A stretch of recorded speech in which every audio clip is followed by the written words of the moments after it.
Welcome to another episode of Pod with Adrian Conway. Today, and I know this is a discussion that has gone on within our space for, I don't know, I think a long time. I want to discuss it. I mean, the overall arching theme of today's message and episode is going to be about training and mindset for the CrossFit Games. But it's going to particularly start around the, not necessarily argument. I would say I don't know that there are any like heavy arguments on which is best, because at this point, we all understand that it depends on what works for you, which is going to be best for you as an individual. But the discussion is framed particularly around what is better. Is it better to train at a camp, a location where you get to train with other competitive athletes, perhaps follow similar, if not the same, programming as them, and hope that the daily push, right, of you competing and or even just being surrounded by other high-level achievers is going to bring a better result out of your own training?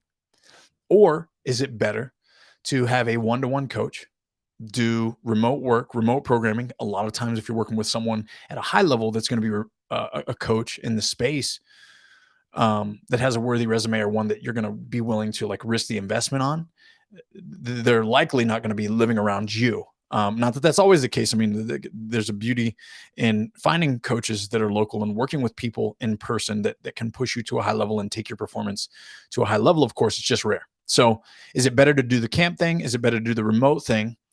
Or is it better to kind of have the hybrid model? I would argue that most people will understand and have the statement and stance that it's probably best to have some type of hybrid model. That's my personal opinion.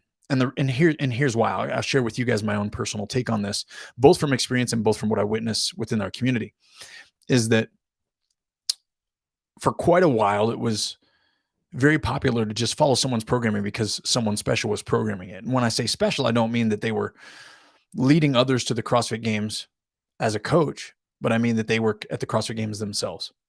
Now, this is natural and that's okay. I'm not knocking people who are drawn to following someone's programming because they admire an athlete or what they've achieved.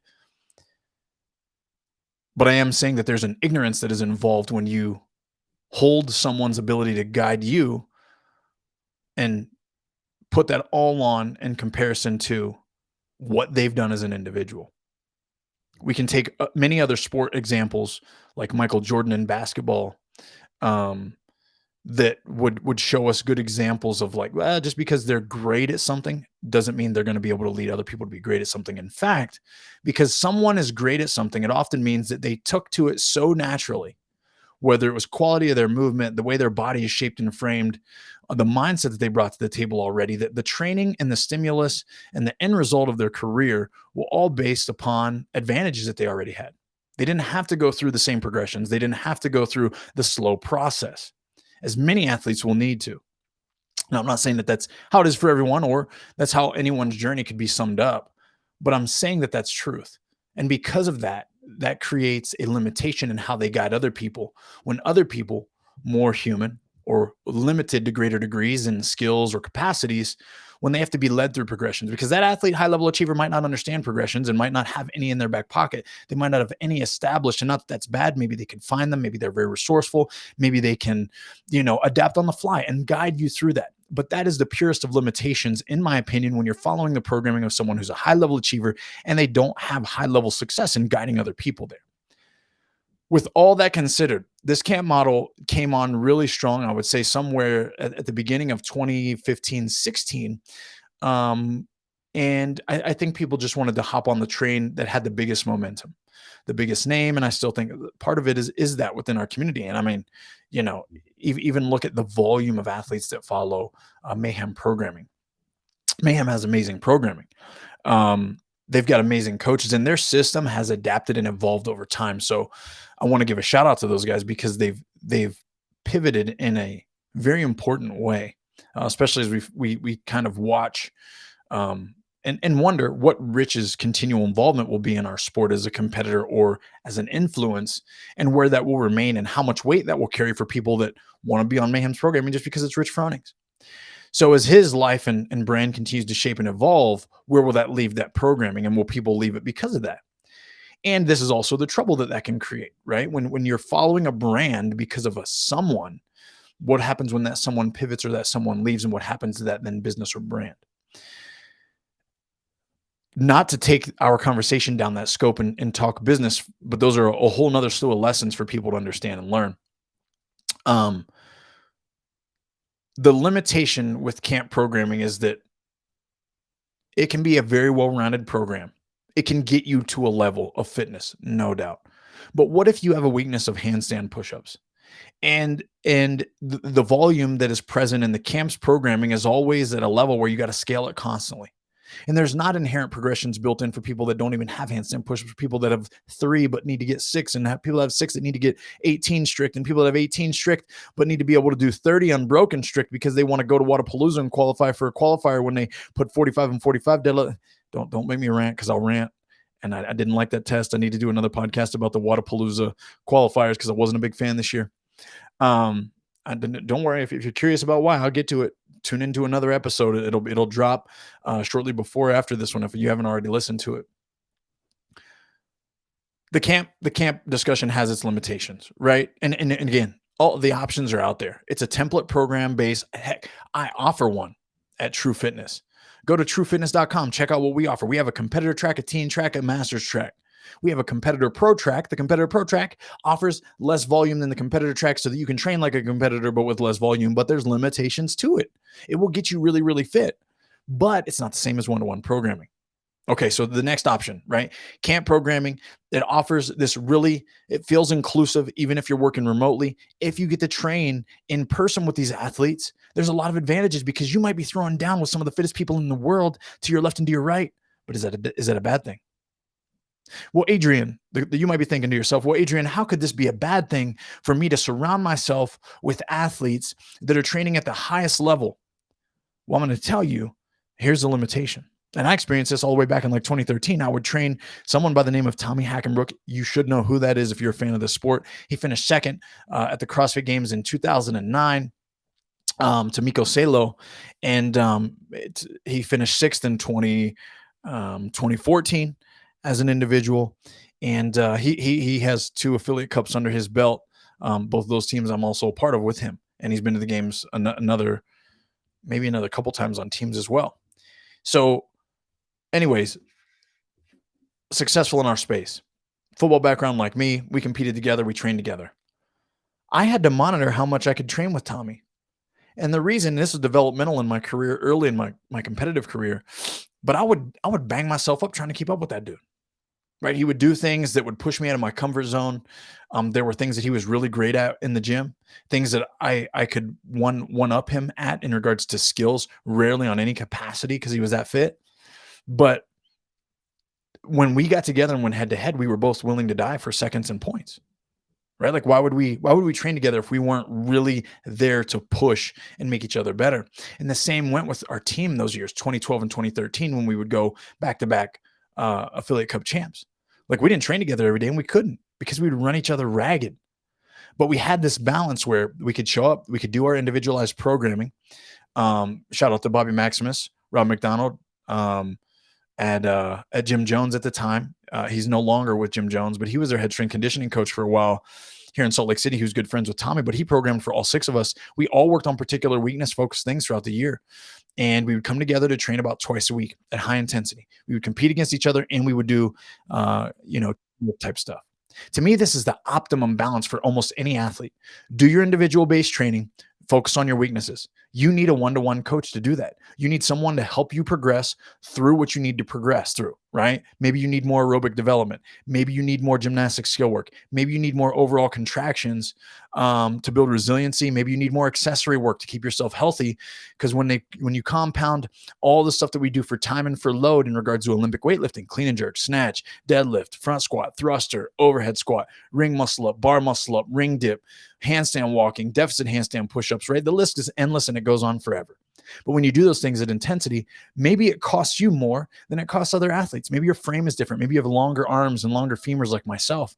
When I squat, the squatting takes a lot different of a stimulus on my body universally than it does the Rich Fronings and the Matt Frasers and the Drake Lewis and the athletes. I'm just naming names that either people I worked with, compete against, or whatever. But my frame is different than their frame. And so when I squat, it affects me very differently than when they squat. or when they thruster and front squat and overhead squat, and you run the gamut. So I have to have particular resiliency development style training within my own training in order to help me even recover. I got to do more hamstring work and accessory work. I've got to mind the tissues around my knees, both my patella tendon and my quad tendon. I got to think about doing isometrics to help prep and prime those, but also to cool them down for the next day. Again, I'm on this rant, folks, to help you understand and developing a mindset for why you might need someone to help you directly, and when and if it might be valuable for you to train with a group. All the things that I mentioned in regards to my individual development, I needed that for myself. Those other athletes might not have needed that for themselves. But we can lean into this. We all need for time, for load, and AMRAP style training, right? Because that's our sport. So yes, we still need to play. And if we're going to play, we might as well play together once or twice a week. So this is where I get into this hybrid model where if you got a one-to-one coach and you can find athletes locally around you, even if you don't like them, and I mean that wholeheartedly. I'm a competitor. I don't often like the people that I compete against because guess what? They're after the same thing. Now we're friends in a way that like I respect you, you respect me.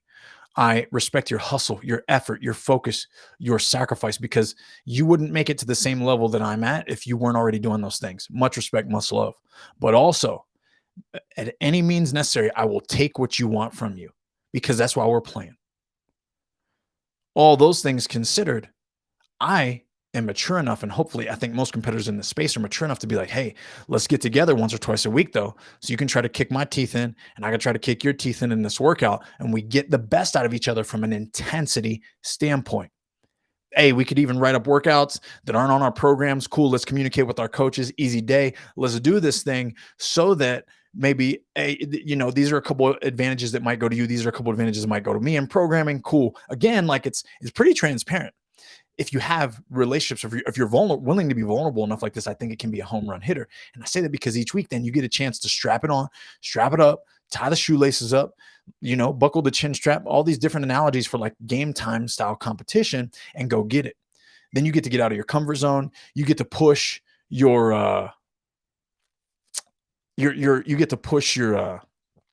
personal capacity and your mindset here, right? Like if I see someone ahead of me and now I'm learning how to follow, but also on the other hand, maybe next week or the next workout, I'm going to lead and I get a chance to flex that leading ability. And I know this is a tenacious competitor who wants nothing more than to beat me. These are all things that can develop someone's skill set, someone's self-awareness, and also their ability to compete at a very high level. So all of that said, this hybrid model is a beautiful balance to me. And then I also want to bring up and highlight, what if you're one-to-one remote and you don't have people to train with? To me, this is where it gets tough. You could be surrounded by the very best. You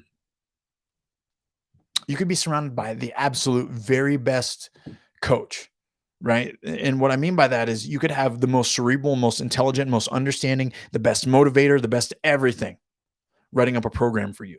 And that's great. Good for them and good for you. But that doesn't mean that you're experienced enough in competition or personally motivated enough to really be able to, sorry, y'all, I got this pinging coming through and it's really annoying the dog dirt out of me. I'm hoping I can minimize it. That doesn't mean that you have the experience or the competitive drive and the mindset to really get the most out of yourself in training every day, because that's a very unique individual. I think there are athletes at the top that do it. I think of Brent Fikowski as literally the cream of the crop here. I think Pat Vellner is up there as well. And, I'm not sure if these guys train together ever. I'm not sure who they train with ever.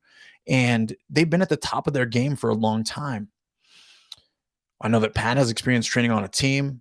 I know that Brent has put himself in situations where periodically he might travel and train at TTT and go throw down with those guys for a week or 2 weeks. I know that he's probably self-aware enough to put himself in situations to elicit this challenge and or stimulus that he needs to push himself both physically and mentally.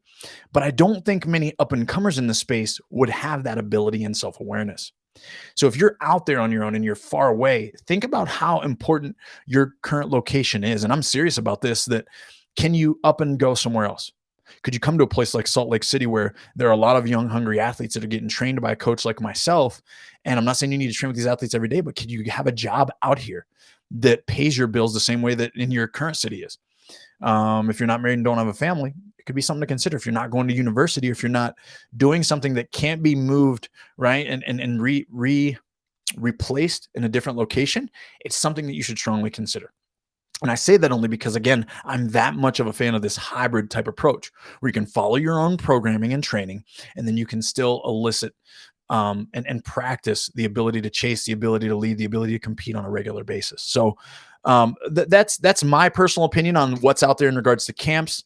Is it better to train by yourself? Is it better to train with people? I think that one of the negative effects of training with people as well is that when we train with someone often and we start to take the back seat to them, hey, this is something that I'll bring up here. From a distance, I was watching Dan Bailey when he moved to Cookeville to train with Rich Froning. And Dan Bailey is a phenomenal athlete. Dan Bailey is one of the fittest men in history, in my opinion. When he moved to Cookeville to train with Rich, he never had a chance at beating him, ever. And if he went there knowing that, then I think that was an okay move and a good move, because it probably did get some greatness out of Dan. That might not have happened without that move. But if he went there thinking that he would eventually pass Rich or better Rich or anything else that you think, if he really had a chance, if he thought he really had a chance to be the best in the world while training there, he was completely misled. Because daily he got to see in workouts maybe where he could one up Rich, but on a regular basis he was getting beat by Rich.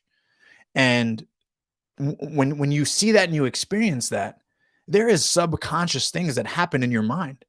And whether you like it or not, you begin to take the back seat to a superior competitor or the superior athlete, and you justify it. He's got me on that because of this. I've got him on this because of this, right? And it doesn't even matter if Dan was winning the shorter, higher power output workouts, because I guarantee he was. He's a stud at that stuff. If it's sprinty, if it's fast, if it's loaded, even remotely heavy, as long as it's not too technically dependent, because Rich would beat him there. But as long as it didn't get outside of that 6 to 7 minute window, Dan had certainly a chance to beat almost everybody in the world at something simple and fast and hard. I say that, though, to help not just frame that situation, but broaden the scope of your own consideration. If you train with people every day that beat you, every day, you will be able to close the gap on those people. I don't know that you'll ever be able to, in place and in person, surpass them if they're doing the same type of training you are. Now, if you're doing different training, if you're doing different things, if you've got a coach that prescribes to you different things that are going to sharpen your weakness and help them sharpen their weakness, then yes, all tides can rise there. And then you come together a few times a week and you compete and you go head to head and you give it that dog style mentality where you're not going to take the backseat to anybody, regardless of any reason. You might have a chance. Because then when the workouts get released, you still been doing your private stuff to develop your aerobic base. They still been doing their private stuff to develop their strength. And the other athletes been doing their private stuff to hone their weaknesses. But then you get to come together to shine and do your thing and see who's going to end up on top. So again, I think it's great to train with people. I think it's great to have your one-to-one remote coaching, but I think it's best to have an opportunity to do both on a regular basis. Follow a program designed for you and have the freedom within that program to 2 times a week to throw down with like-minded competitors. And I'm going to tell you this, I don't even know if they need to be like-minded competitors. You just need to get with a group of people that inspire you and are willing to scale even and kick your butt in some form of a workout, or they're humble enough to scale it to your variation, right? I mean, and scale it so that it's easier for them, so they actually have a chance to beat you, and you practice competition and you practice competing.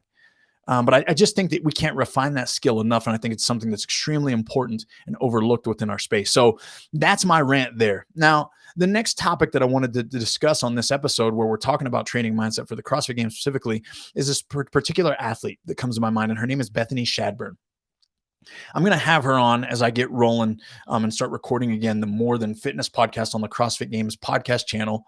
If you guys are listening to this, don't be afraid to go back, spend some time listening to the More Than Fitness podcast with yours truly, Adrian Conway. That exists on the CrossFit Games podcast channel. And what I wanted to do was partner with CrossFit there as an opportunity to create a platform for the athletes to be better known.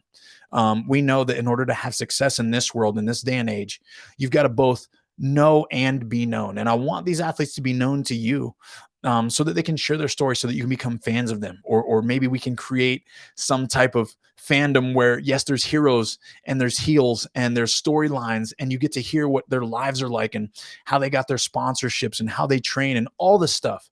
So I will have Bethany on one of those future episodes. We've actually already got it scheduled, and I'm hoping to get the interview done before Rogue Invitational this year in 2023. I'm not sure that we'll get it released before that, but hopefully we can sit down together and have a good discussion. But I'm talking about Bethany because she's got a very unique history within our space. Bethany came on strong. I believe she was in the underdogs camp early with Kotler and that team. And boy, she was fit, right? I think she's been to the games as early as like 2017, 18, 19, perhaps. We know what happened in the 2020 games, but she was rolling. She was building momentum. She was fit. She was fit in the I think it was the South, Super South, maybe, that she qualified for first in 2017. I was there. I had a team that year. That was the year we won the CrossFit Games. But I remember seeing her and be like, okay, she's got some weaknesses. She's got some holes that she was going to need to fill in order to be superior, like elite level in our space, but a perennial games athlete nonetheless. And she was rolling 2017, 18, 19. I think she was continuing to be with the underdogs crew. And I don't know if she started there. So folks, don't judge me harshly if I'm giving inaccurate information there. But I know that she went there, and she was there for a few years, training there with the likes of Danielle Brandon and Carrie Pierce. So in 2020, the COVID games, only top 5 went. Carrie was represented there by Underdog, and Kotler assisted her there. She killed it that year. And then of course we've got 2021. So 2021 comes out, and Shadburn's like trending to be one of the fittest women in the world. And she didn't get to compete that year because of COVID. She got COVID. Her and Carrie Pierce both tested positive for COVID like 2 or 3 days, I think, before they kicked it off, and she had to withdraw, couldn't compete. Heartbreaking, of course. But then it was almost like this downward spiral of her career within the next 2 years where she would struggle to stay healthy. She had a back injury. She was rehabbing. She was still trying to train at a high level. We know how this can happen. I'm a coach. I'm an athlete. I see this from my athletes at different varying levels. Sometimes you get caught in a pocket where there's continual setback, and it's very frustrating, but you feel like you're close. You dig yourself out. You go back to training at higher intensity or higher volume, and then you're rudely reminded that you're not quite there yet, and you have another setback. All that said, look forward now to this year, 2023. Shadburn's back at the CrossFit Games. She's publicly talked about what her training looked like over the last year and a half. Bethany had hardly been able to move large loads long distances quickly, folks. She'd hardly been able to do the practical application of what CrossFit methodology is defined as. And yet she was the 15th fittest woman in the world this year at 2023. How's that possible? There's levels to this.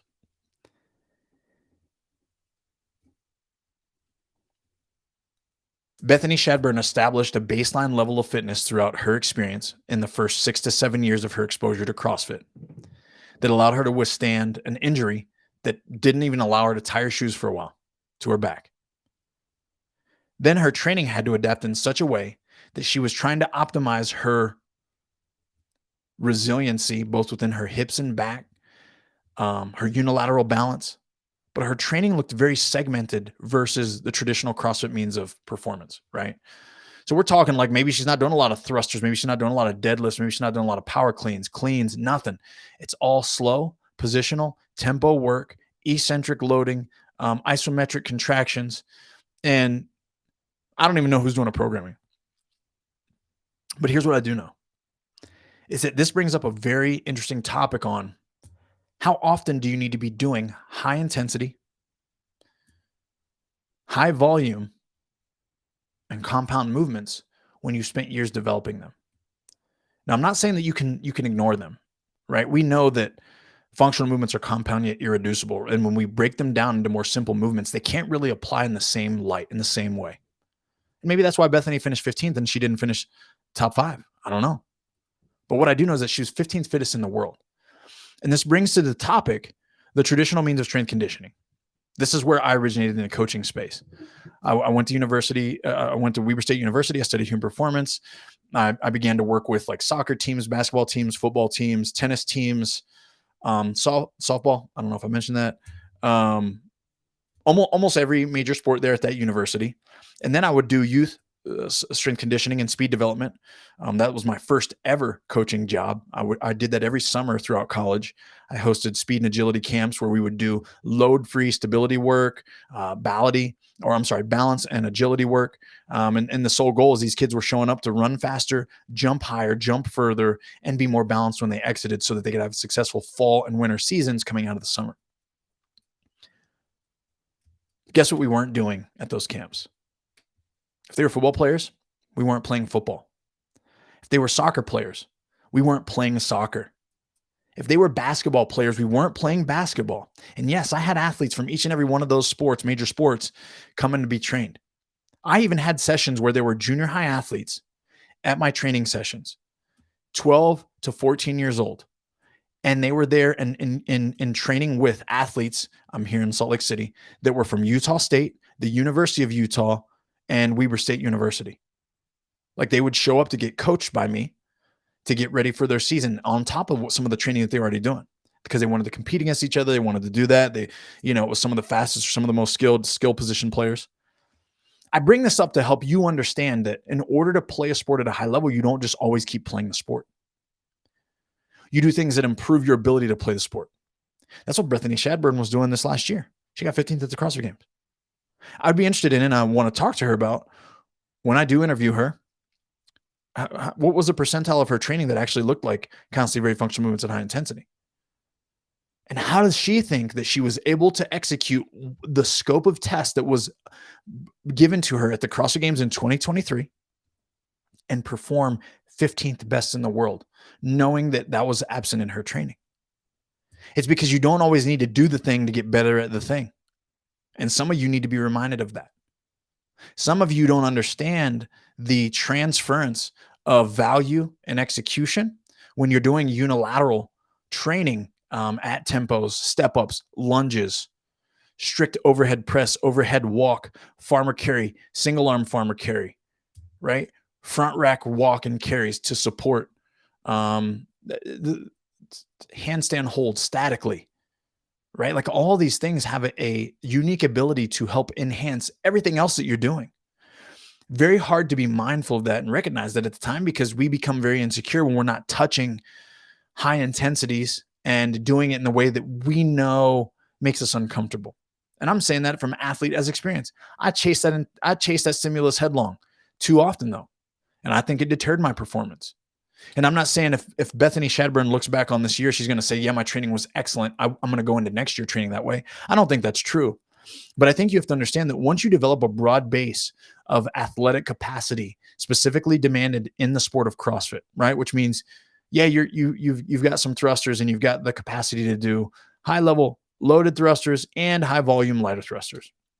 I got the same with clean and jerk and snatch. Like you got solid lifts. I'm not saying you're the strongest in the field, but they're solid. And you've got the basic level of gymnastics and you understand psychologically intensity and how to chase it. When you reach that level, you don't always need to do the thing to improve the thing. And I want that to be one of the resonating quotes that you take from this podcast episode is that I think we're starting to step back and have a greater, broader understanding in how to help an athlete with their durability, how to train and progress training throughout the cycle of a year, and how to optimize intensity and volume and longevity within our space. Athletes are burning out because they chase intensity too often. Athletes are burning out because they chase volume too much and not at the right time. And athletes are unwilling to be confident in their coach's perspective or their own perspective of their programming and the stimulus that it creates, right? We feel like we should always feel tired when we're doing CrossFit. You shouldn't. We feel like we should always feel slightly sore when we're doing CrossFit. You shouldn't. Because I'm going to tell you right now that as a competitive sport athlete, if I'm playing college football and I'm playing on Saturdays, my coach is not actually trying to help me feel like I played a game on Thursday before we play on Saturday.